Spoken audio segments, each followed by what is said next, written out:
92 ao 105. Então, vamos à leitura. Capítulo 3 do Poder Judiciário, seção 1, disposições gerais. Artigo 92. São órgãos do Poder Judiciário: 1. O Supremo Tribunal Federal. 2. 1A. O Conselho Nacional de Justiça. 2. O Superior Tribunal de Justiça. 2A. O Tribunal Superior do Trabalho. 3. Os Tribunais Regionais Federais e Juízes Federais.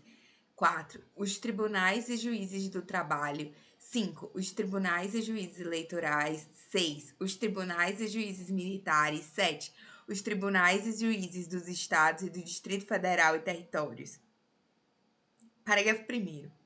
O Supremo Tribunal Federal, o Conselho Nacional de Justiça e os Tribunais Superiores têm sede na capital federal. Parágrafo 2º. O Supremo Tribunal Federal e os Tribunais Superiores têm jurisdição em todo o território nacional. Artigo 93. A Lei Complementar de Iniciativa do Supremo Tribunal Federal disporá sobre o Estatuto da Magistratura observados os seguintes princípios. 1. Ingresso na carreira, cujo cargo inicial será juiz substituto, mediante concurso de provas e títulos, com a participação da Ordem dos Advogados do Brasil em todas as fases. Então, tem a participação da OAB em todas as fases. Exigindo-se do bacharel em Direito, no mínimo 3 anos de atividade jurídica e obedecendo-se nas nomeações à ordem de classificação. 2.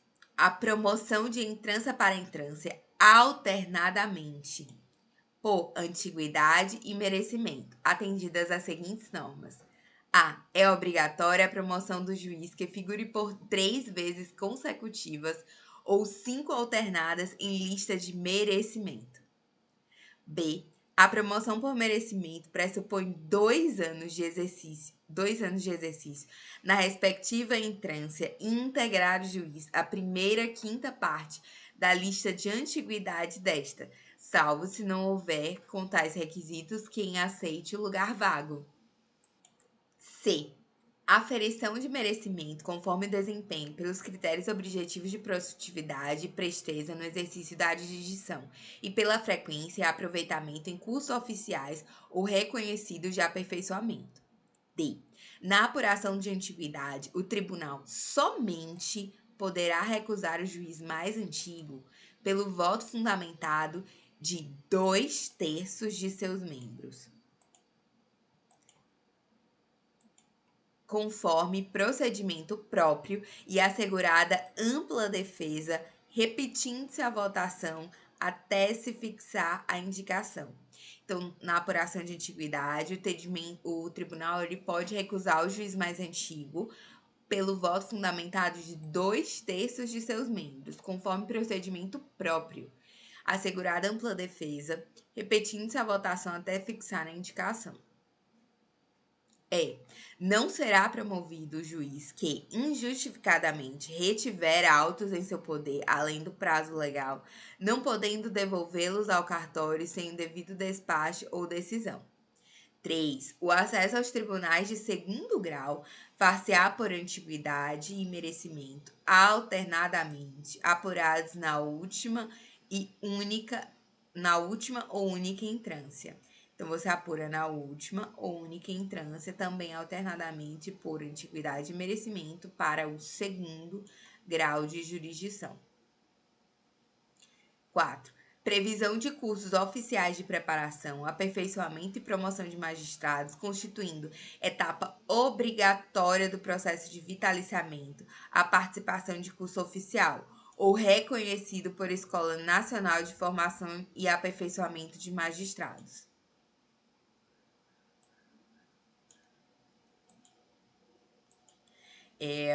Agora sim, peraí um minuto, deixa eu só alinhar. 5. O subsídio dos ministros dos tribunais superiores corresponderá a 95% do subsídio mensal fixado para o Supremo Tribunal Federal, e os subsídios dos demais magistrados serão fixados em lei e escalonados. Os demais magistrados serão fixados serão fixados em lei e escalonados em nível federal e estadual, conforme as respectivas categorias da estrutura judiciária nacional, não podendo a diferença entre uma e outra ser superior a 10% ou inferior a 5%, nem exceder a 95% do subsídio mensal dos ministros dos tribunais superiores, obedecido em qualquer caso os artigos 35, inciso 11, que é o teto, e o 39, parágrafo 4º, que é a remuneração exclusivamente mediante subsídio. Então, o mínimo, a diferença não pode ser superior a 10% entre o escalonamento das carreiras da magistratura e nem inferior a 5%. E nem exceder a 95% do subsídio mensal dos ministros dos tribunais superiores.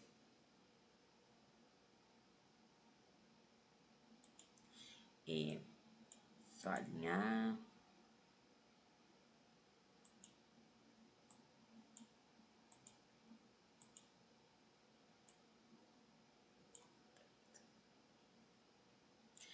Sexto, a aposentadoria dos magistrados e, a pensão de seus dependentes observarão o disposto no artigo 40, que se refere ao RPPS.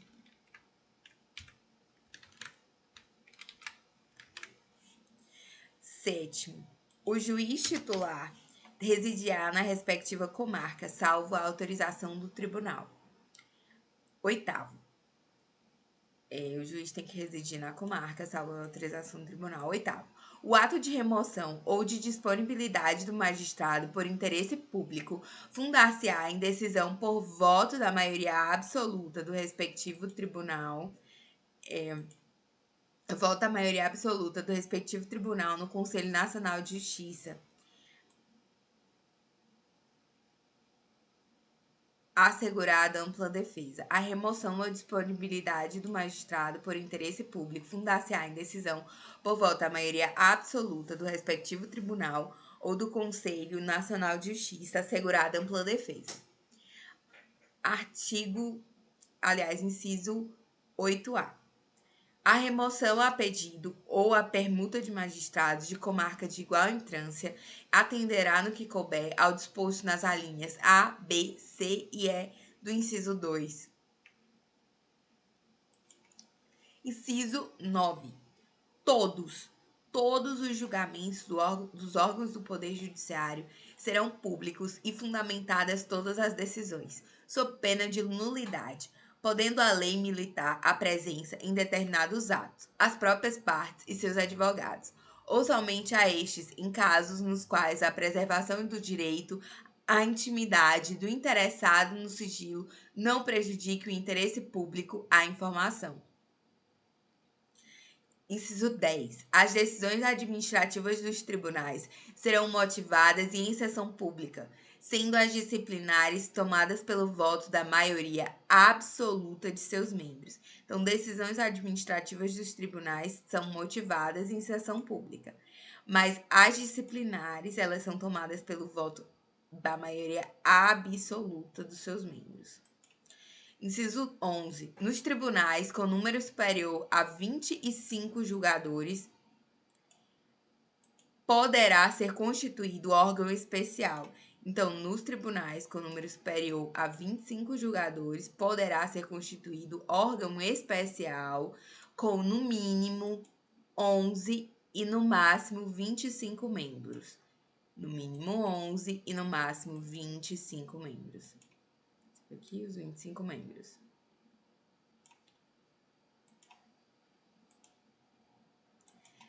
Para o exercício das atribuições administrativas e jurisdicionais delegadas da competência do Tribunal Pleno. Então, atribuições administrativas e jurisdicionais delegadas da competência do Tribunal Pleno. Provendo-se metade das vagas por antiguidade e outra metade por eleição pelo Tribunal Pleno. Então, metade das vagas é por eleição, metade das vagas é por antiguidade e metade por eleição do Tribunal Pleno. metade por eleição do Tribunal Pleno e metade por antiguidade. Então, vamos lá. Inciso 12. A atividade jurisdicional será ininterrupta, sendo vedada férias coletivas nos juízes e tribunais de segundo grau, funcionando nos dias em que houver expediente forense normal, juízes em plantão permanente. Inciso 13. O número de juízes na unidade jurisdicional será proporcional à efetiva demanda judicial e à respectiva população. Inciso 14. Os servidores receberão delegação para a prática de atos de administração e os atos de mero expediente sem caráter decisório. Inciso 15. A distribuição de processos será imediata em todos os graus de jurisdição. Em todos os graus de jurisdição. Artigo 94. 1/5 dos lugares dos tribunais regionais federais ou dos... deixa eu mudar aqui. 1/5 dos lugares dos tribunais regionais federais, dos tribunais dos estados, do DF, do Distrito Federal e território será composto de membros do Ministério Público com mais de 10 anos de carreira e de advogados de notório saber jurídico e reputação ilibada com mais de 10 anos de efetiva atividade profissional, indicados em lista sextupla pelos órgãos de representação das respectivas classes. Então, esse aqui é o 5º constitucional, que é presente nos tribunais regionais federais, tribunais dos estados, Distrito Federal e territórios. Vamos lá. Parágrafo único. Recebidas as indicações, o tribunal formará a lista tríplice, enviando-a ao Poder Executivo, que nos 20 dias subsequentes escolherá um de seus membros, um de seus integrantes para nomeação. Então, nos 20 dias subsequentes, escolherá um de seus membros da lista tríplice para nomeação. Os órgãos mandam lista sextupla e o tribunal seleciona 3 e envia uma lista tríplice para o chefe do executivo decidir em 20 dias. Artigo 95. Os juízes gozam das seguintes garantias. 1. Vitaliciedade, que, no primeiro grau, só será adquirida após 2 anos de exercício, dependendo da perda nesse período de deliberação do tribunal que o juiz estiver vinculado e nos demais casos de sentença judicial transitada em julgado. 2. Inamovibilidade, salvo por motivo de interesse público, na forma do 93, inciso 8º. 3. Irredutibilidade de subsídio, ressalvado o disposto no 37, inciso 10, 11, 39, parágrafo 4º, 152, 153, 3 e 153, parágrafo 2º, inciso 1. Ou seja, ele pode reduzir para chegar ao teto, se for o caso, exceto se tratarem de verbas indenizatórias, porque aí você tem uma recomposição patrimonial. Então, as 3 garantias da magistratura são a vitaliciedade, adquirida no primeiro grau 2 anos após o exercício, e aí a perda do cargo depende da deliberação do tribunal a que o juiz estiver vinculado, e nos demais casos de sentença judicial transitada em julgado. Inamovibilidade, salvo por interesse público, na forma do 93, inciso 8º, que exige voto da maioria absoluta dos desembargadores, e 3, irredutibilidade do subsídio, com essas ressalvas constitucionais. Parágrafo único. Aos juízes é vedado: 1. Exercer, ainda que em disponibilidade, outro cargo ou função, salvo uma de magistério. 2. Receber, a qualquer título ou pretexto, custas ou participação em processo. 3. Dedicar-se à atividade político-partidária. 4. Receber a qualquer título ou pretexto auxílios ou contribuições de pessoas físicas, entidades públicas ou privadas, ressalvadas as exceções previstas em lei. 5. Exercer a advocacia no juiz ou tribunal do qual se afastou, antes de decorridos 3 anos do afastamento do cargo por aposentadoria ou exoneração. Antes de decorridos os 3 anos do afastamento por aposentadoria ou exoneração. Artigo 96. Compete privativamente aos tribunais eleger seus órgãos diretivos e elaborar seus regimentos internos com observância das normas de processo e das garantias processuais das partes, dispondo sobre a competência e o funcionamento dos respectivos órgãos jurisdicionais e administrativos. B. Organizar suas secretarias e serviços auxiliares e os dos juízes que lhes forem vinculados, velando pelo exercício da atividade correcional respectiva. C. Prover na forma prevista nessa Constituição os cargos de juiz de carreira da respectiva jurisdição. D. Propor a criação de novas varas judiciárias. Isso é competência privativa dos tribunais. Prover por concurso público de provas e títulos obedecido o disposto no artigo 169, parágrafo único, os cargos necessários à administração da justiça, exceto os de confiança assim definidos em lei. F. Conceder licença, férias e outros afastamentos a seus membros e aos juízes e servidores que lhes forem imediatamente vinculados. 2. Ao Supremo Tribunal Federal, aos tribunais superiores e aos tribunais de justiça propor ao Poder Legislativo respectivo. Vou ler de novo. 2. Ao Supremo Tribunal Federal, aos tribunais de justiça e aos tribunais superiores e aos tribunais de justiça propor ao Poder Legislativo respectivo, observado o disposto no artigo 169. A alteração do número de membros dos tribunais inferiores. B. A criação e a extinção de cargos e a remuneração dos seus serviços auxiliares e dos juízes que eles forem vinculados, bem como a fixação de subsídios de seus membros e dos juízes, inclusive os tribunais inferiores onde houver. C. A criação ou extinção de tribunais inferiores. D. A alteração da organização e da divisão judiciárias. 3. Aos tribunais de justiça julgar os juízes estaduais e do Distrito Federal e territórios, bem como os membros do Ministério Público, nos crimes comuns e de responsabilidade, ressalvada a competência da Justiça Eleitoral. Artigo 99. Somente pelo voto da maioria absoluta de seus membros e dos membros do respectivo órgão especial poderão os tribunais declarar a inconstitucionalidade de lei ou ato normativo do poder público. Essa é a cláusula de reserva de plenário, famosa, né? Eles só podem declarar tribunais, né? Só podem declarar a inconstitucionalidade de lei ou ato normativo do poder público pelo voto da maioria absoluta de seus membros. Então, essa é a famosa cláusula de reserva de plenário. Artigo 98. A União, no Distrito Federal e nos territórios e os estados criarão. A União, no Distrito Federal e nos territórios e os estados criarão 1.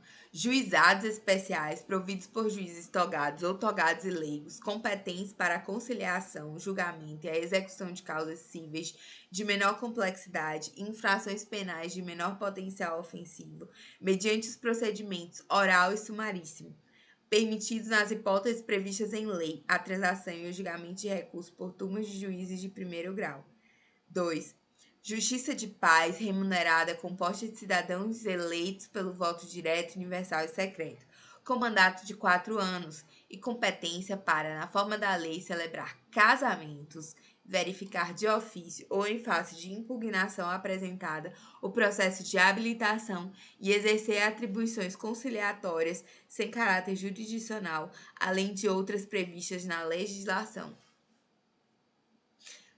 Parágrafo 1º. Lei federal disporá sobre a criação de juizados especiais no âmbito da Justiça Federal. A Lei 9.099 já dispôs mesmo. Não, foi a Lei 10.000 e alguma coisa, que é a dos juizados especiais no âmbito da Justiça Federal. Também já tem lei. E da Fazenda Pública tem lei também. Parágrafo 2º. As custas e emolumentos serão destinados exclusivamente ao custeio de serviços afetos a atividades específicas da Justiça. Artigo 99. Ao Poder Judiciário é assegurado autonomia administrativa e financeira Parágrafo 1º. Os tribunais elaborarão suas propostas orçamentárias dentro dos limites estipulados conjuntamente com os demais poderes na Lei de Diretrizes Orçamentárias. Parágrafo 2º. O encaminhamento da proposta, ouvidos outros tribunais interessados, compete 1. No âmbito da União, aos presidentes do Supremo Tribunal Federal e dos tribunais superiores, com aprovação dos respectivos tribunais. 2. No âmbito dos Estados e do Distrito Federal e Territórios, aos presidentes dos tribunais de justiça, com aprovação dos respectivos tribunais. Parágrafo 3º. Se os órgãos referidos no parágrafo 2º não encaminharem as respectivas propostas orçamentárias no prazo estabelecido na Lei de Diretrizes Orçamentárias, se os órgãos referidos no parágrafo 2º não encaminharem as respectivas propostas orçamentárias dentro do prazo estabelecido na LDO, Lei de Diretrizes Orçamentárias, o Poder Executivo considerará, para fins de consolidação da proposta orçamentária anual, os valores aprovados na lei orçamentária vigente, ajustados de acordo com os limites estipulados no parágrafo 1º desse artigo. Parágrafo 4º. Se as propostas orçamentárias de que trata esse artigo forem encaminhadas em desacordo com os limites estipulados na forma do parágrafo 1º, o Poder Executivo procederá aos ajustes necessários para fins de consolidação da proposta orçamentária anual. Então, o Poder Executivo ele pode ajustar, sim, as propostas orçamentárias se elas estiverem em desacordos com os limites estipulados conjuntamente pelos poderes na Lei de Diretrizes Orçamentárias. Então, vamos lá. Parágrafo 5º. Durante a execução orçamentária, não poderá haver a realização de despesas ou a assunção de dívidas de obrigações que extrapolem os limites estabelecidos na Lei de Diretrizes Orçamentárias. Então, não pode haver a realização de despesas ou a assunção de obrigações que extrapolem os limites estabelecidos na Lei de Diretrizes Orçamentárias durante a execução orçamentária do exercício, exceto se provenirem previamente autorizados mediante a abertura de créditos suplementares ou especiais. Artigo 100. Os pagamentos devidos pelas fazendas públicas federal, estaduais, distrital e municipais, em virtude de sentença judiciária, far-se-ão exclusivamente na ordem cronológica de apresentação dos precatórios e à conta dos créditos respectivos, proibida a designação de casos ou de pessoas nas dotações orçamentárias e nos créditos adicionais abertos para este fim. Então, fica proibida. Parágrafo 1º. Os débitos de natureza alimentícia compreendem aqueles decorrentes de salários, vencimentos, proventos, pensões e suas complementações, benefícios previdenciários e indenizações por morte ou por invalidez, fundada em responsabilidade civil em virtude de sentença judicial transitada em julgado, e serão pagos com preferência sobre todos os demais débitos, exceto sobre aqueles referidos no parágrafo 2º. Vamos lá para o parágrafo 2º. Os débitos de natureza alimentícia, cujos titulares, originários ou por sucessão hereditária tenham 60 anos de idade ou sejam portadores de doença grave ou com deficiência, assim definidos na forma da lei, serão pagos com preferência sobre todos os demais débitos, até o valor equivalente ao triplo fixado para a lei para fins do parágrafo 3º, até o triplo fixado para fins do parágrafo 3º. Que a gente vai ver aqui que é expedição de RPV, né? Vamos ver lá.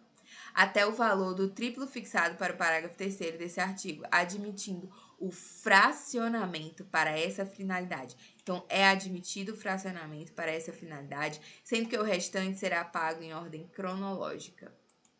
Então, em primeiro lugar, ficam os créditos de natureza alimentícia originados ou por sucessão de pessoas maiores de 60 anos de idade, portadores de doença grave ou com deficiência, isso até o limite do triplo fixado para o parágrafo 3º. Em segundo lugar, os demais créditos de natureza alimentícia e depois os outros créditos. Parágrafo 3º. No caput desse artigo, relativamente à expedição de precatórios, não se aplica ao pagamento das obrigações definidas em lei como de pequeno valor, RPV, que as fazendas referidas devam fazer em virtude de sentença judicial transitada em julgado. Então, não se submete ao rito dos precatórios a RPV. Ela paga mais célere. Parágrafo 4º. Para os fins do disposto no parágrafo 3º, poderão ser fixados por leis próprias valores distintos às entidades de direito público, segundo as diferentes capacidades econômicas, sendo o mínimo igual ao valor do maior benefício do regime de previdência social. Então, o mínimo é o teto do RGPS, mínimo para fixação da RPV. Parágrafo 5º. É obrigatória a inclusão no orçamento das entidades de direito público de verba necessária ao pagamento de seus débitos oriundos de sentenças transitadas em julgado, constantes de precatórios judiciários apresentados até 2 de abril, fazendo o pagamento até o final do exercício seguinte, quando terão seus valores atualizados monetariamente. Então, é obrigatória essa inclusão. Vamos para o parágrafo 6º. As dotações orçamentárias e os créditos abertos serão consignados diretamente ao Poder Judiciário, cabendo ao presidente do tribunal que proferir a decisão exequenda determinar o pagamento integral e autorizar, a requerimento do credor e exclusivamente para os casos de preterimento de seu direito de precedência ou de não alocação orçamentária do valor necessário à satisfação do débito, o sequestro da quantia respectiva. Então, aqui a Constituição autoriza o sequestro da quantia respectiva quando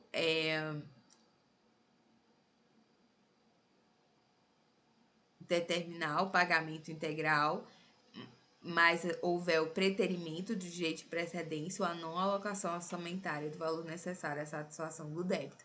Parágrafo 7º.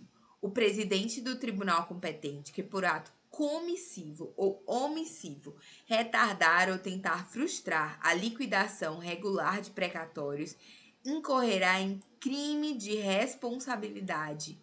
Então, aqui é um crime de responsabilidade do presidente do tribunal competente por ato omissivo ou comissivo, retardar ou tentar frustrar a liquidação regular de precatórios, incorre em crime de responsabilidade e responderá também perante o Conselho Nacional de Justiça. Parágrafo 8º. É vedada a expedição de precatórios complementares ou suplementares de valor pago, bem como o fracionamento, repartição ou quebra do valor da execução para fins de enquadramento de parcela do total ao que se dispõe o parágrafo 3º desse artigo. Então, é vedado o fracionamento para que fique no limite da RPV. Parágrafo 9º. Sem que haja interrupção do pagamento do precatório e mediante comunicação da Fazenda Pública ao Tribunal, o valor correspondente aos eventuais débitos inscritos em dívida ativa contra o credor do requisitório e seus substituídos deverá ser depositado à conta do juízo responsável pela ação de cobrança que decidirá pelo seu destino definitivo. Então, sem que haja interrupção do pagamento do precatório e mediante comunicação da Fazenda Pública ao Tribunal, o valor correspondente aos eventuais débitos inscritos em dívida ativa contra o credor do requisitório e seus subsídios deverá ser depositado à conta do juiz responsável pela ação de cobrança, que decidirá pelo seu destino definitivo. Forte. Parágrafo 10. Antes da expedição dos precatórios, o tribunal solicitará à Fazenda Pública devedora para a resposta em até 30 dias, sob pena de perda do direito de abatimento. Informações sobre os débitos que preencham as condições estabelecidas no parágrafo 9º para fins nele previstos. Parágrafo 11. É facultado ao credor, conforme estabelecido em lei do ente federativo devedor, com auto-aplicabilidade para a União, a oferta de créditos líquidos e certos que originalmente lhe são próprios ou adquiridos de terceiros, reconhecidos pelo ente federativo ou por decisão judicial transitada em julgada para 1. Quitação de débitos parcelados ou débitos inscritos em dívida ativa do ente federativo devedor. E a faculdade é do credor, né? Estabelecer a legislação, a lei do ente federativo, para que sejam ofertados esses créditos para esse pagamento, para essa quitação de débitos parcelados ou débitos inscritos em dívida ativa do ente federativo devedor, inclusive em transação resolutiva de litígio e subsidiariamente débitos com a administração autárquica e fundacional do mesmo ente. 2. Compra de imóveis públicos de propriedade do mesmo ente disponibilizados para a venda. 3.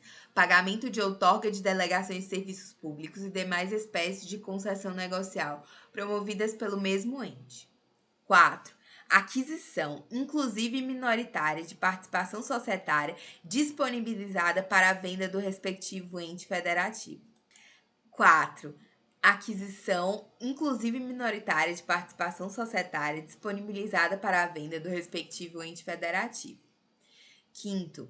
Compra de direitos disponibilizados para a cessão do ente federativo, inclusive no caso da União, de antecipação de valores a serem recebidos a título do excedente em óleo em contratos de partilha de petróleo. Parágrafo 12.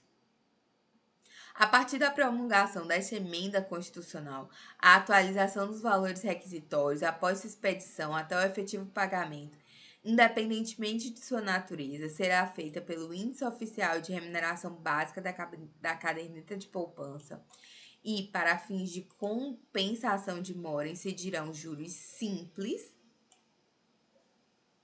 Ctrl Z. Incidirão juros simples no mesmo percentual incidente sobre a caderneta de poupança, ficando excluída a incidência dos juros compensatórios. Parágrafo 13. O credor poderá ceder total ou parcialmente seus créditos em precatórios a terceiros. Então, é possível a cessão de precatórios a terceiros, de créditos em precatórios a terceiros, independentemente da concordância do devedor, não se aplicando ao cessionário disposto nos parágrafos 2º e 3º. Parágrafo, que são as preferências, né? Parágrafo 14. A cessão de precatórios, observado o disposto no parágrafo 9 desse artigo, somente produzirá efeitos após a comunicação. Então, a cessão dos precatórios somente produzirá efeitos após a comunicação por meio de petição protocolizada ao tribunal de origem e ao ente federativo devedor. Então, a cessão de precatórios, ela não depende de concordância do devedor. Ela pode ser total ou parcial, mas ela precisa de ser comunicada ao tribunal e ao ente federativo devedor. Parágrafo 15. Sem prejuízo do disposto nesse artigo, lei complementar a esta Constituição Federal poderá estabelecer regime especial para pagamento de créditos de precatórios dos estados, DF e municípios, dispondo sobre as vinculações da receita corrente líquida e forma e prazo de liquidação. Parágrafo 16. A seu critério exclusivo e na forma de lei, a União poderá assumir débitos oriundos de precatórios de estados, DF e municípios, refinanciando-os diretamente. Então, a seu critério exclusivo e na forma da lei, a União ela pode assumir esses débitos oriundos de precatórios. Parágrafo 17. A União, os estados, o Distrito Federal e os municípios aferirão mensalmente, em base anual, o comprometimento de suas respectivas receitas correntes líquidas com pagamento de precatórios e obrigações de pequeno valor. Parágrafo 18.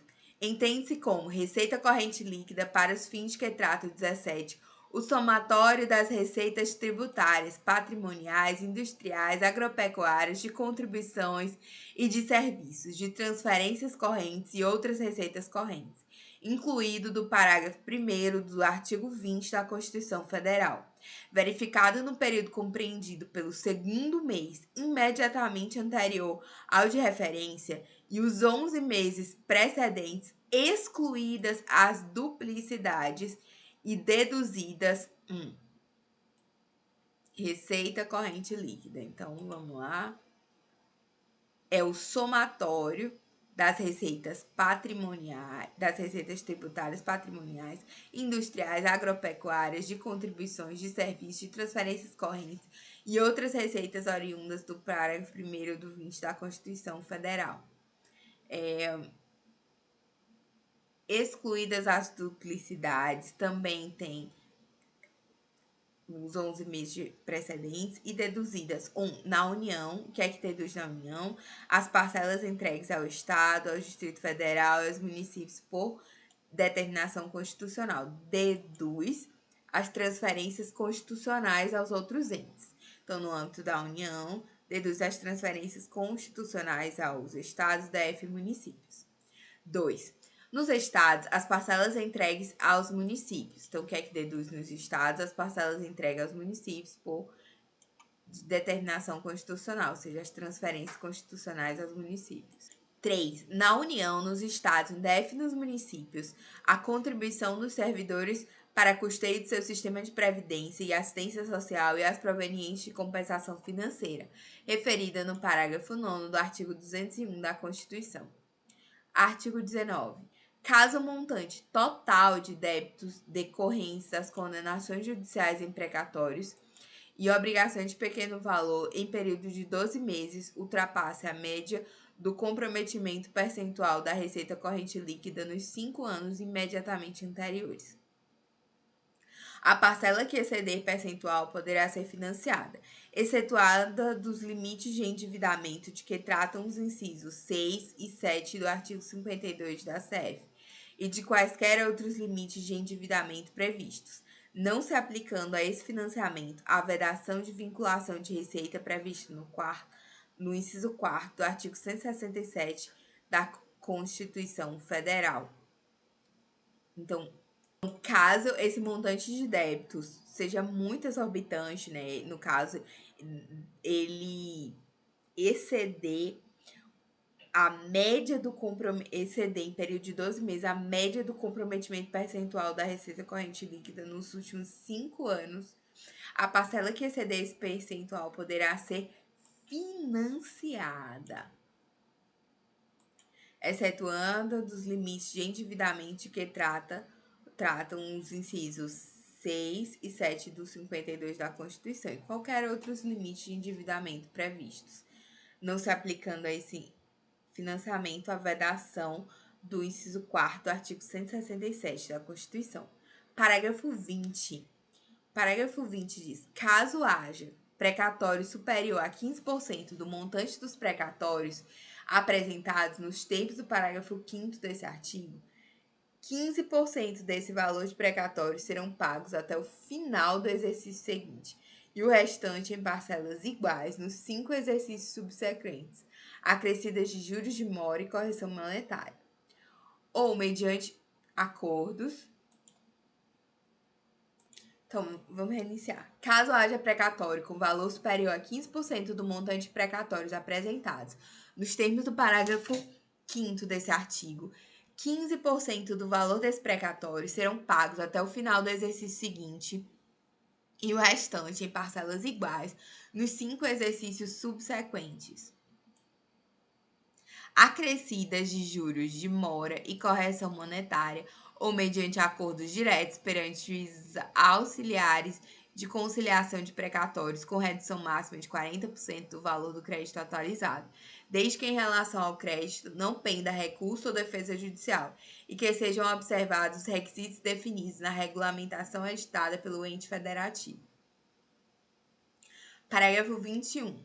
Ficam a União e os demais entes federativos nos montantes que lhes são próprios, desde que aceito por ambas as partes, autorizados a utilizar valores, objetos de sentenças transitadas em julgado, devidos à pessoa jurídica de direito público, para amortizar dívidas vencidas ou vincendas. 1.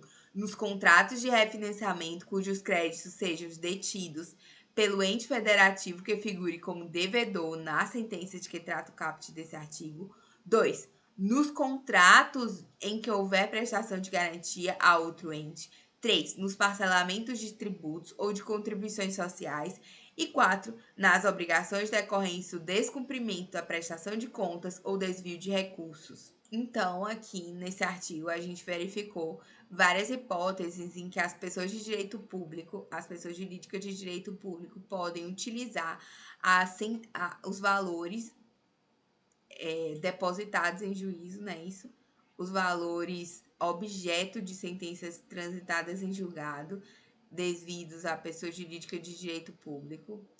Aliás, depósito não, os valores já devidos em razão de sentença judicial transitada em julgado. Então, eles podem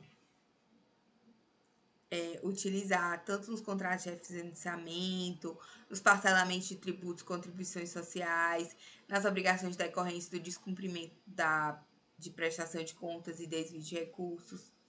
Vamos seguir para o parágrafo 22. A amortização de que trata o parágrafo 21 desse artigo. 1. Nas obrigações vencidas, será imputada primeiramente as parcelas mais antigas. 2. Nas obrigações vincendas, reduzirá uniformemente o valor de cada parcela devida, mantida a duração original do respectivo contrato ou parcelamento. Então, a amortização vai primeiro nas mais antigas, das vencidas, e reduzirá uniformemente o valor de cada parcela devida nas vincendas, mantida a duração original do respectivo contrato ou parcelamento. Seção 2 do Supremo Tribunal Federal. Artigo 101.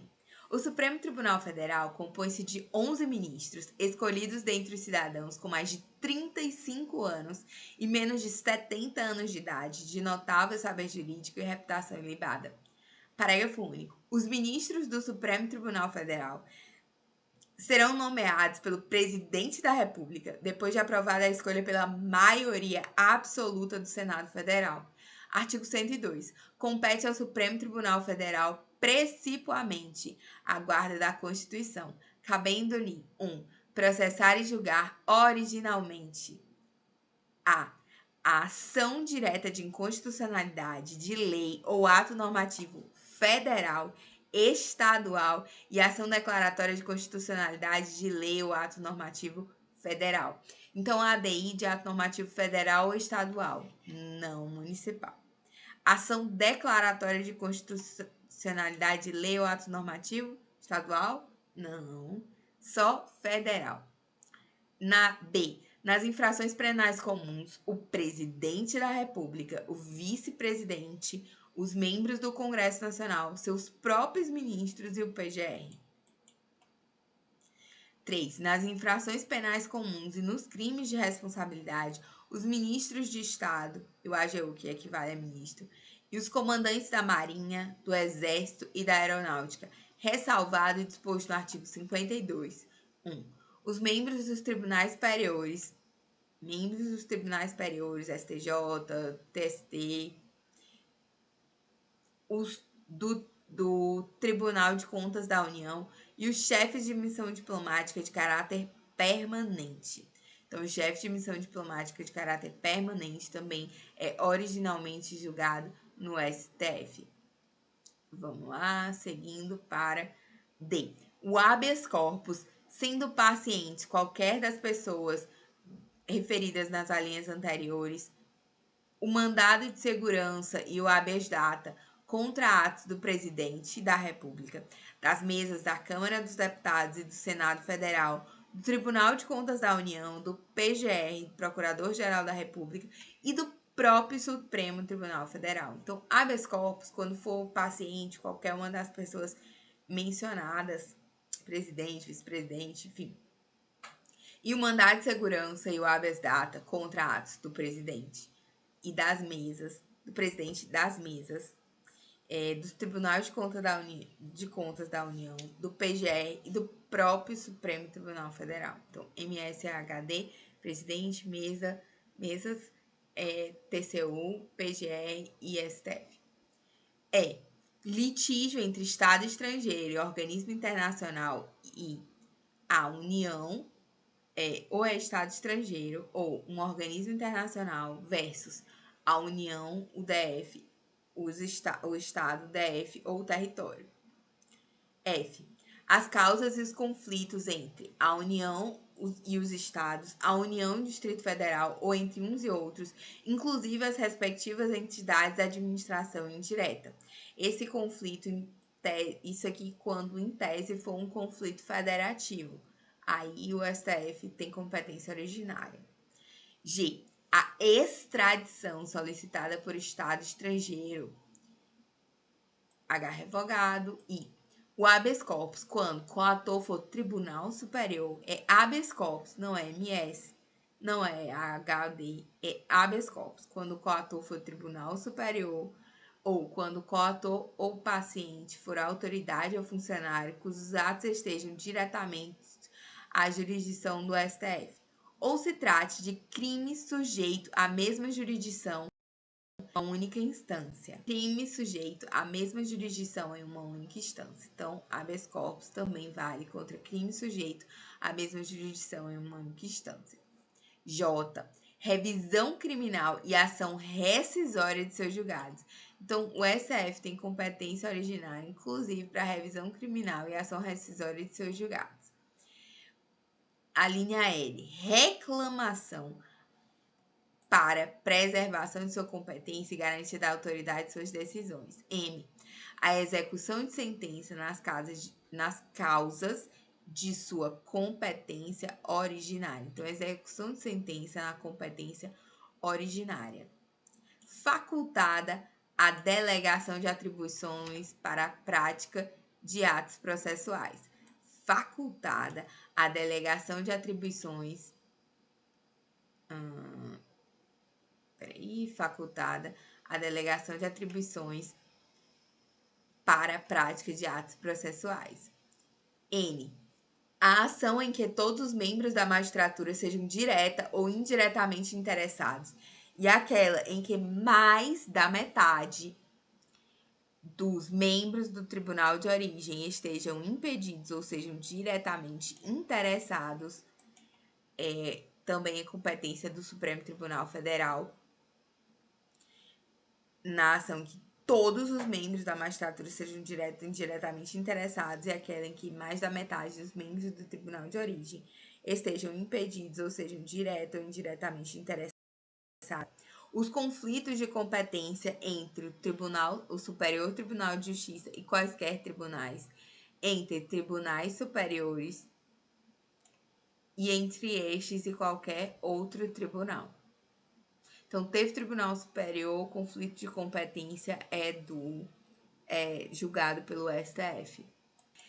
P. O pedido de medida cautelar das ações diretas de inconstitucionalidade. Se ele tem competência para julgar as ações, ele também tem competência para o pedido de medida cautelar. Q. O mandado de injunção, quando a elaboração de norma regulamentadora for de atribuição de quem? Do Presidente da República, do Congresso Nacional, da Câmara dos Deputados, do Senado Federal, das mesas de uma dessas casas legislativas, do Tribunal de Contas da União, dos tribunais superiores ou do próprio Supremo.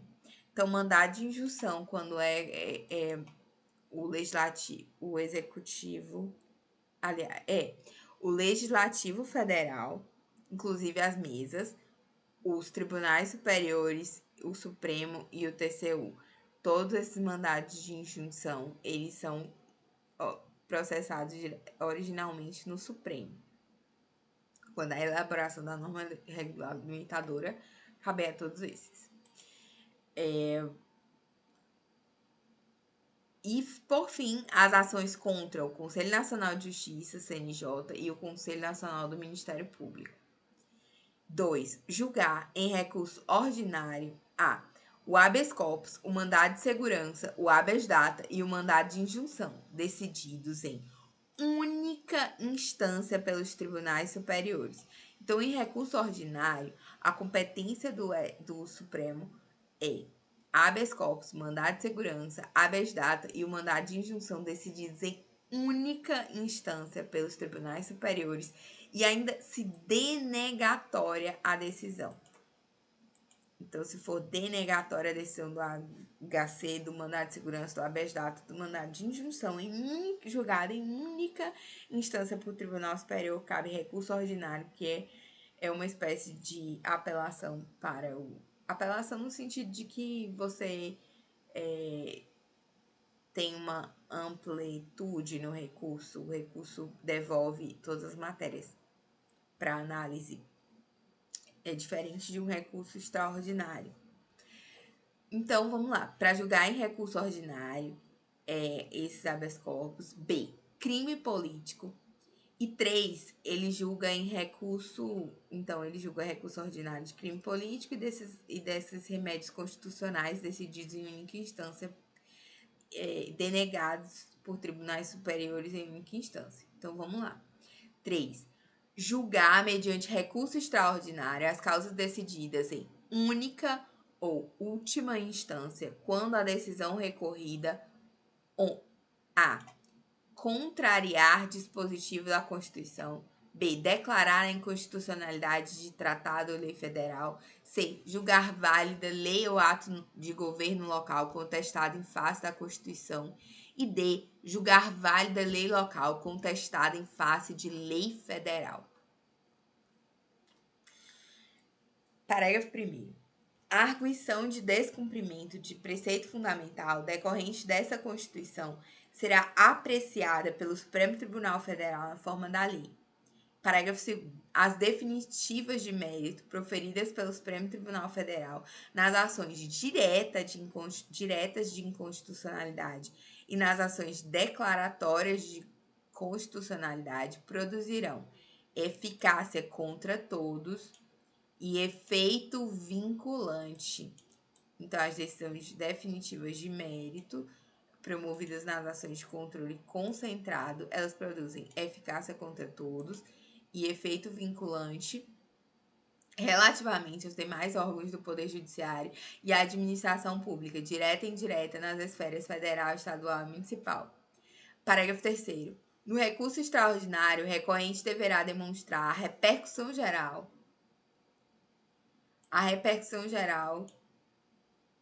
das questões constitucionais discutidas no caso, nos termos da lei, a fim de que o tribunal examine a admissão do recurso, somente podendo recusá-lo pela manifestação de 2/3 de seus membros. Então, o recurso extraordinário, o recorrente tem que demonstrar a repercussão geral. E o tribunal, ele tem que examinar a admissão do recurso. E o tribunal pode recusar, mas só pela manifestação de 2/3 de seus membros. Artigo 103. Podendo propor ação direta de inconstitucionalidade e a ação declaratória podem propor a ação direta de inconstitucionalidade e a ação declaratória de constitucionalidade. Também vai propor a DPF, né? No caso, quem é que é legitimado para as ações de controle? O presidente da República. 2. A mesa do Senado Federal. 3. A mesa da Câmara dos Deputados. 4. A mesa da Assembleia Legislativa ou Câmara Legislativa do Distrito Federal. 5. O governador de estado ou do Distrito Federal. 6. O Procurador-Geral da República. 7. O Conselho Federal da Ordem dos Advogados do Brasil. 8. Partido político com representação no Congresso Nacional. 9. Confederação sindical ou entidade de classe de âmbito nacional. Parágrafo 1º. O Procurador-Geral da República deverá ser previamente ouvido nas ações de inconstitucionalidade e em todos os processos de competência do Supremo Tribunal Federal. Parágrafo 2º. Declarada a inconstitucionalidade por omissão de medida para tornar efetiva norma constitucional, será dada ciência ao poder competente para a adoção das providências necessárias e, em se tratando de órgão administrativo, para fazê-lo em 30 dias. Então, o órgão administrativo ele tem 30 dias para resolver o BO, né, declarada inconstitucionalidade por omissão na medida de tornar efetiva. Você dá ciência ao poder competente, mas se tratando de órgão administrativo, você dá aí a Constituição como no prazo de 30 dias. Parágrafo 3º. Quando o Supremo Tribunal Federal apreciar a inconstitucionalidade em tese de norma legal ou ato normativo, citará previamente o Advogado-Geral da União que defenderá o ato ou texto impugnado. Parágrafo 4º. Revogado. Artigo 103. O Supremo Tribunal Federal poderá, de ofício ou por procuração, mediante decisão de 2/3 de seus membros, após reiteradas decisões sobre a matéria constitucional, aprovar o quê? Aprovar súmula vinculante. Súmula que, a partir de sua publicação na imprensa oficial, terá efeito vinculante em relação aos demais órgãos do Poder Judiciário e à administração direta e indireta nas esferas federal, estadual e municipal, bem como proceder sua revisão ou cancelamento na forma estabelecida na lei. Então, o Supremo ele pode editar súmula vinculante. Ele não pode fazer lei geral e abstrata, mas ele pode editar súmula vinculante, que vincula o Poder Judiciário e a administração, mas não vincula o legislativo.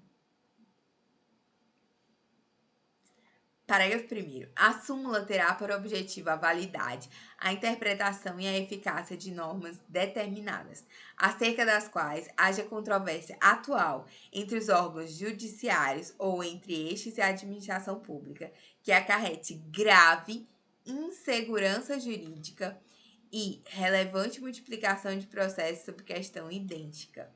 Parágrafo 2º. Sem prejuízo do que vier a ser estabelecido em lei, a aprovação, revisão ou cancelamento de súmula poderá ser provocada por aqueles que podem propor a ação direta de inconstitucionalidade. Parágrafo 3º. Do ato administrativo ou decisão judicial que contrariar súmula aplicável ou que a indevidamente aplicar, caberá reclamação ao Supremo Tribunal Federal, que, julgando o procedente, anulará o ato administrativo ou cassará a decisão judicial e determinará que seja proferida com ou sem a aplicação da súmula. Artigo 103. Fala agora do Conselho Nacional de Justiça.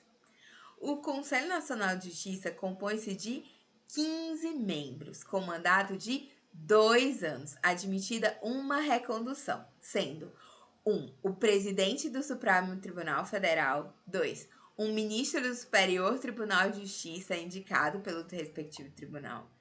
3. Um ministro do Tribunal Superior do Trabalho indicado pelo respectivo tribunal. 4. Um desembargador do Tribunal de Justiça indicado pelo Supremo TJ, indicado pelo Supremo Tribunal Federal.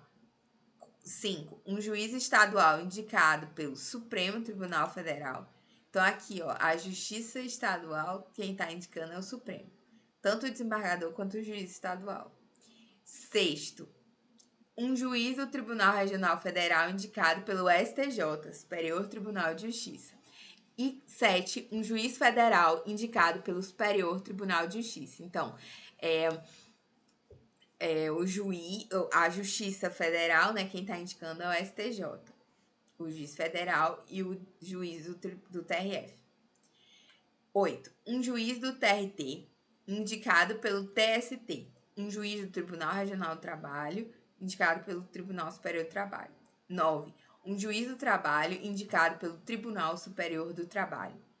Então, aqui, tanto o juiz quanto o juiz do trabalho da primeira instância, quanto o juiz de TRT, eles são indicados pelo TST. 10. Um membro do Ministério Público da União, indicado pelo Procurador-Geral da República. 11. Um membro do Ministério Público Estadual, escolhido pelo PGR, dentre nomes indicados pelo Procurador-Geral da República, dentre nomes indicados pelo órgão competente de cada instituição estadual. Então, aqui também tem uma troquinha, né? Na verdade, não é troca, porque não tem um procurador-geral dos Ministérios Públicos Estaduais. Só existe o Procurador-Geral da República, que é o chefe do Ministério Público Federal também, do Ministério Público da União, aliás. Um membro do Ministério Público Estadual escolhido pelo PGR. Inciso 12. 2 advogados indicados pelo Conselho Federal da Ordem dos Advogados do Brasil. 13. 2 cidadãos de notável saber jurídico e reputação ilibada indicados pela Câmara dos Deputados e outro pelo Senado Federal. Parágrafo 1º. O Conselho será presidido pelo presidente do Supremo Tribunal Federal e, nas suas ausências e impedimentos, pelo vice-presidente do Supremo Tribunal Federal. Parágrafo 2º.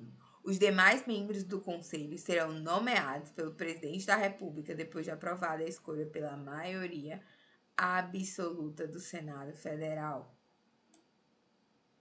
Então, os demais membros, eles serão nomeados ainda pelo Presidente depois de aprovado pela maioria absoluta do Senado. 3. Não efetuados no prazo legal as indicações previstas nesse artigo, caberá a escolha ao STF, ao Supremo Tribunal Federal. Parágrafo 4º. Compete ao Conselho o controle da atuação administrativa e financeira do Poder Judiciário e do cumprimento dos deveres funcionais dos juízes, cabendo-lhe, além de outras atribuições que lhes forem conferidas pelo Estatuto da Magistratura. 1. Então, o CNJ ele tem função administrativa e financeira, ele não tem função judicante. E aí vamos lá ver, além de outras atribuições, quais são? 1.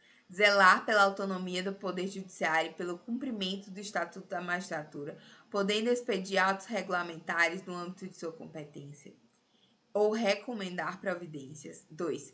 Zelar pela observância do 37 e apreciar de ofício, mediante provocação, a legalidade dos atos administrativos praticados por membros ou órgãos do Poder Judiciário, podendo desconstituí-los, revê-los ou fixar prazo para que se adotem as providências necessárias ao exato cumprimento da lei, sem prejuízo da competência do Tribunal de Contas da União.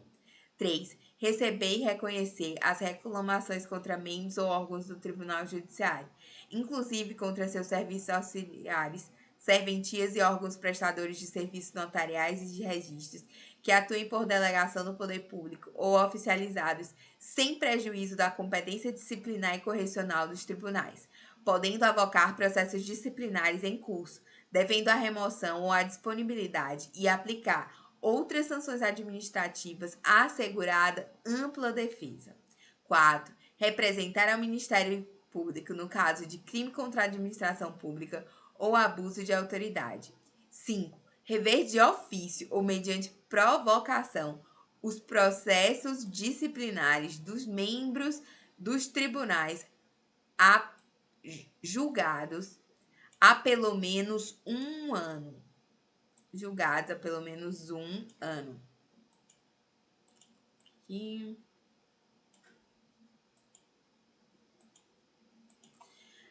6. Elaborar semestralmente relatório estatístico sobre processos e sentenças prolatadas por unidade da Federação nos diferentes órgãos do Poder Judiciário.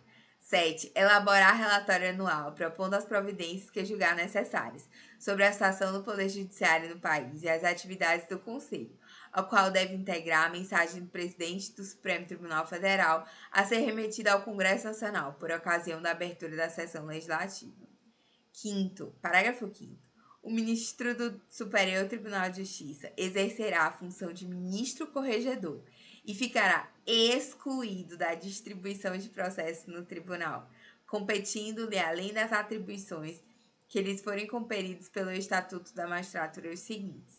Então, o ministro do Superior Tribunal de Justiça, ele exerce a função de corregedor e ele fica excluído da distribuição de processos no STJ. E aí, competências dele são as seguintes. 1. Receber as reclamações e denúncias de qualquer interessado relativas aos magistrados e aos serviços judiciários. 2. Exercer funções executivas do Conselho de Inspeção e de Correição Geral. 3. Requisitar e designar magistrados, delegando-lhes atribuições e requisitar servidores de juízes ou tribunais, inclusive nos estados, DF e territórios. Parágrafo 6º. Junto ao Conselho oficiarão o Procurador-Geral da República e o presidente do Conselho Federal da Ordem dos Advogados do Brasil. Parágrafo 1º. A União, inclusive no Distrito Federal e nos territórios, criará ouvidorias de justiça competentes para receber reclamações e denúncias de qualquer interessado contra membros ou órgãos do Poder Judiciário ou contra seus serviços auxiliares representando diretamente ao Conselho Nacional de Justiça. Seção 3. Do Superior Tribunal de Justiça. Artigo 104. O Superior Tribunal de Justiça compõe-se no mínimo de 33 ministros. 3 vezes o STF. Parágrafo único. Os ministros do Superior Tribunal de Justiça serão nomeados pelo Presidente da República, dentre brasileiros com mais de 35 e menos de 70 anos de idade, de notável saber jurídico e reputação ilibada, depois de aprovada a escolha pela maioria absoluta do Senado Federal, sendo 1. Um terço dentre juízes dos tribunais regionais federais e um terço dentre desembargadores do Tribunal de Justiça, dos tribunais de justiça, aliás, indicados em lista tríplice elaborada pelo próprio tribunal. Então, um terço dentre juízes dos tribunais regionais federais e um terço dentre os desembargadores dos tribunais de justiça indicados em listas tríplices elaboradas pelo próprio tribunal.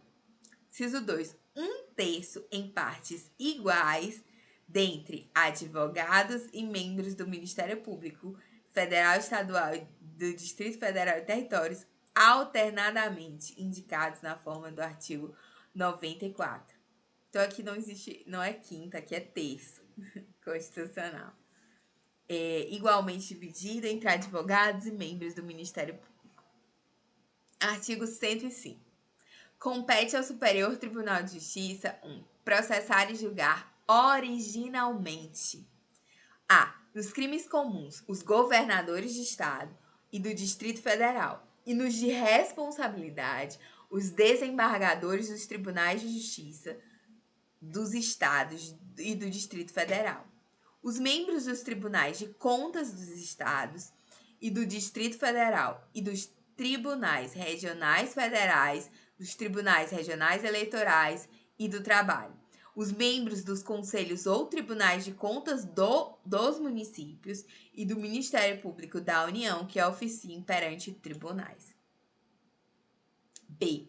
Também compete ao STJ julgar ordinariamente os mandados de segurança e habeas data contra atos de ministro de Estado, inclusive a AGU, dos comandantes da Marinha, do Exército, da Aeronáutica e do próprio tribunal.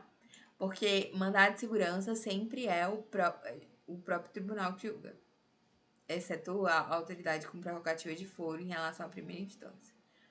Mas, enfim, nos tribunais, cada um julga os seus. C. Os habeas corpus, quando o coator ou paciente for qualquer das pessoas mencionadas na linha A, ou quando o coator for tribunal sujeito à jurisdição, ministro de Estado ou comandante da Marinha, do Exército, da Aeronáutica, ressalvada a competência da Justiça Eleitoral. Então, habeas corpus também, qualquer das pessoas da linha A, já, governador e tudo mais. E quando o coator for tribunal sujeito à jurisdição, deixa eu ver se eu os governadores de estado, né, desembargadores, quando o coator for tribunal sujeito à jurisdição, os habeas corpus, quando o coator for paciente, for qualquer das pessoas mencionadas na linha A, quando o coator for tribunal sujeito à jurisdição, ministro de Estado ou comandante da Marinha, do Exército, da Aeronáutica, ressalvada a competência da Justiça Eleitoral. D. Os conflitos de competência entre quaisquer tribunais, ressalvado o disposto no 102, inciso 1, ó, bem como entre o tribunal e juízes a ele não vinculados e entre juízes vinculados a tribunais diversos. Então, os conflitos de competência que envolvem tribunais inferiores, quem julga é o STJ. E tribunais superiores é o STF. As revisões criminais e as ações rescisórias de seus julgados. F. A reclamação para a preservação de sua competência e garantia da autoridade de suas decisões. G. Os conflitos de atribuições entre autoridades administrativas e judiciárias ou entre autoridades judiciárias de um estado e administrativas de outro, ou do Distrito Federal, ou entre as deste e as da União. Então, conflito de atribuições aí, quem julga é o STJ. Mandado de injunção. Quando a elaboração da norma regulamentadora for de atribuição de órgão, entidade ou autoridade federal da administração direta ou indireta, excetuados os casos de competência do Supremo Tribunal Federal e dos órgãos de justiça militar, da justiça eleitoral, da justiça do trabalho e da justiça federal. Então, o STJ também julga mandado de injunção quando é uma autoridade federal, ressalvados esses aí. Homologação. E a homologação de sentenças estrangeiras e a concessão do exequatur às cartas rogatórias, também competência originária do STJ para processar e julgar. 2. Em recurso ordinário. A. Os habeas corpus decididos em única ou última instância pelos tribunais regionais federais e pelos tribunais dos estados. Então, em única ou última instância decidida pelos tribunais inferiores, regionais federais ou do distrito, dos estados, do Distrito Federal e territórios, quando a decisão for o quê? For denegatória. Então, esse habeas corpus aqui também é só de decisão denegatória em recurso ordinário. B. Os mandados de segurança decididos em única instância pelos tribunais superiores, pelos tribunais inferiores, né? Pelos TRF, pelos tribunais dos estados, DF e territórios, quando denegatória a decisão. Então, tanto mandado de segurança quanto recurso extraordinário só vai ter recurso ordinário quando forem denegatórias as decisões. A linha C. A linha C, as causas em que forem partes, Estado estrangeiro e organismo internacional de um lado, e do outro, município ou pessoa residente ou domiciliada no país.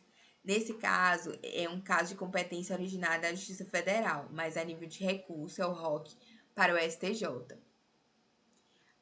3. Julgar em recurso especial as causas decididas em única ou última instância pelos tribunais inferiores, TRF, e pelos tribunais dos estados, DF, territórios, quando a decisão recorrida a. Então, recurso especial, quando a decisão recorrida a contrariar tratado ou lei federal ou negar-lhes vigência.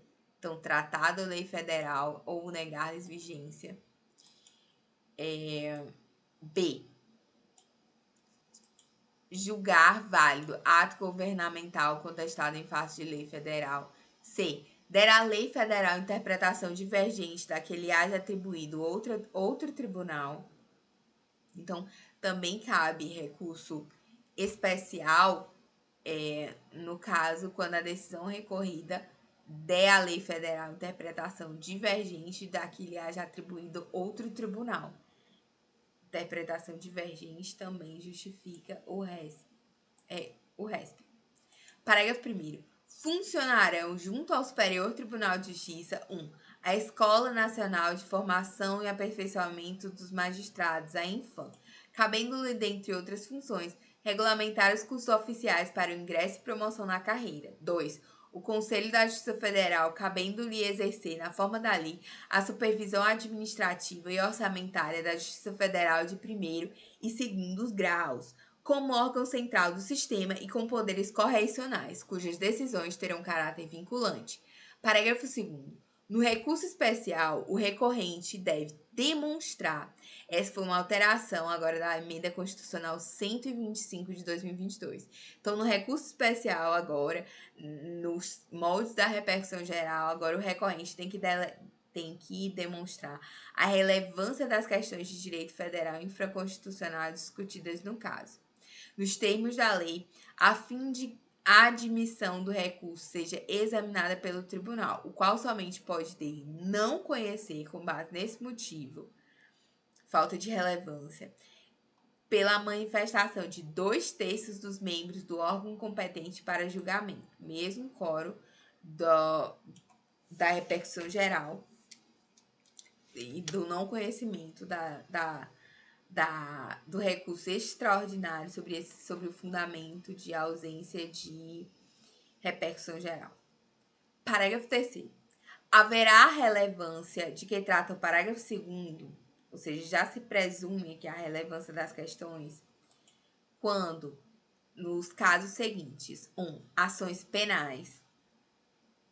Ações penais já se preserva a relevância, então não houve limitação de RESP, no caso de RESP penal. Nas ações penais já se presume a relevância. 2. Nas ações de improbidade administrativa. 3. Ações cujo valor ultrapasse 500 salários mínimos. 4. Ações que possam gerar inelegibilidade.